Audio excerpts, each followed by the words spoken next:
Absolutely not. I think so. Yeah. Hello, and welcome to the third episode of Sonic Bytes.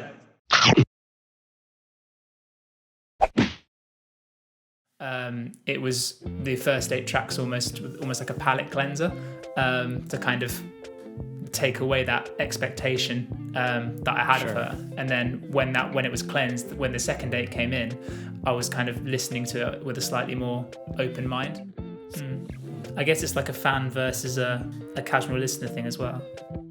But he was saying how some of the tracks were just so Lana Del Rey. Pop stars don't play the blues in the same way as they used to. Yeah. I guess, and those blues artists, they're not like constantly evolving or anything, you know. No. And so I think it's interesting in that you could say you can almost, you can go too far in the sense of you can go too far away from what you were originally known for, but then at the same time that then diversifies what you do. And then I mean, I know that, say, for example, sort of pop and the national stuff, they're not poles apart, but if you were to imagine it on a spectrum of like Look What You Made Me Do versus Mirrorball that came out on this album, like if you have that as a spectrum of your artistic output, then everything else in the middle then becomes kind of acceptable, if that makes any sense. Yeah, acceptable or not acceptable, but like it's not a surprise. I'm thinking, like, to take another example. I guess it's not like a bind. It's like a sort of there's different vectors. Oh yeah, of course. They're going. I'm just to boil it down to something really simple, like, or like, you know, say like John Mayer's kind of like Who Did You Think I Was versus Wildfire, you know, like a solid blues tune versus a country tune, but then like everything in between blues and country is then, you know, it's then a point for discussion, sort of like how far it lives along that spectrum. And then obviously you can have, you know, pop, you know, reggae, rock, you can, there's so many different genres that you go into, and then people can, you know, it becomes less surprising when you do stuff that's more interesting, or sorry, not more interesting, but there's art that's of a different genre, musically at least, you know. Yeah. You know, that's going too far, you know.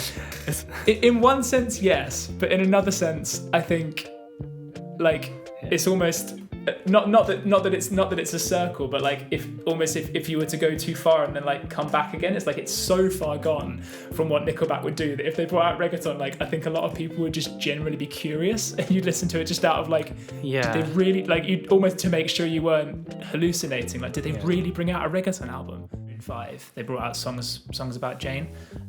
Do we do more of that kind of stuff? Sort of the I don't know the best way to describe it, sort of early 2000s pop music where like a full band is still kind of like the sound.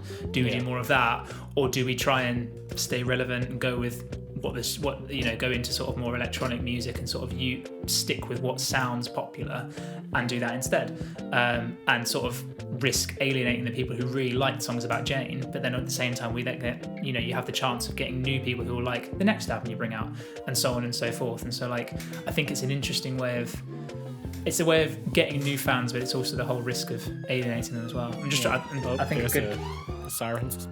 They've come to get me. They finally found out where I live. They're tracking down the Nickelback fans. Yeah. Like they would try and experiment with different time signatures or try and push the expectations of rock, and then they become progressive. And now prog is sort of its own style. Like you have prog that sort of fits the bill as prog music, and people are looking for like specifically prog music. But then prog just becomes sort of like not a buzzword, but it just becomes its own style. Whereas it initially came out of something being progressive. So, I mean, progressive, if you're literally thinking about the definition of progressive, then you can think of things like harmonic, like people pushing the harmonic boundaries of what we know as Western harmony or whatever. Yeah. It's from that Burn book. Yeah, about how you make a new sound and then it just becomes its own thing and you run with that. Yeah, definitely. So, are people trying to push to is not going?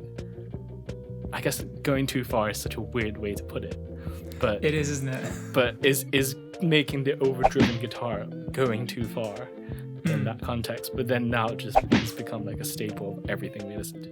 Yeah. But it's still like it grooved, you know. It still like grooves, doesn't else. it?